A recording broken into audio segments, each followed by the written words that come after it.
এবার বর্ধমানেও চলবে বুলডোজার। এবার বর্ধমানেও চলবে বুলডোজার। এই স্টেশনে যেসব দোকানগুলো ভাঙা হচ্ছে, এই দোকানগুলো এবার কি হবে?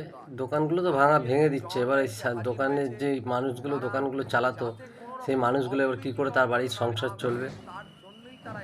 হয়েছে এবং ইতিমধ্যে দেখা যাচ্ছে জিসিবি অর্থাৎ বুলডোজার এসে হাজির হয়েছে। যে সমস্ত দোকানদার তারা তাদের দোকান বা মালপত্র সরিয়ে নিয়ে যাবে না, সেই দোকানগুলোকে এই জেসিবি অর্থাৎ বুলডোজার দিয়ে ভেঙে সেগুলোকে ট্রাক্টরে করে এখান থেকে সরিয়ে দেওয়া হবে। বর্ধমানের কেউ বলছে বর্ধমানের সৌন্দর্যায়নের জন্য এই ব্যবস্থা অর্থাৎ বুলডোজার চলবে।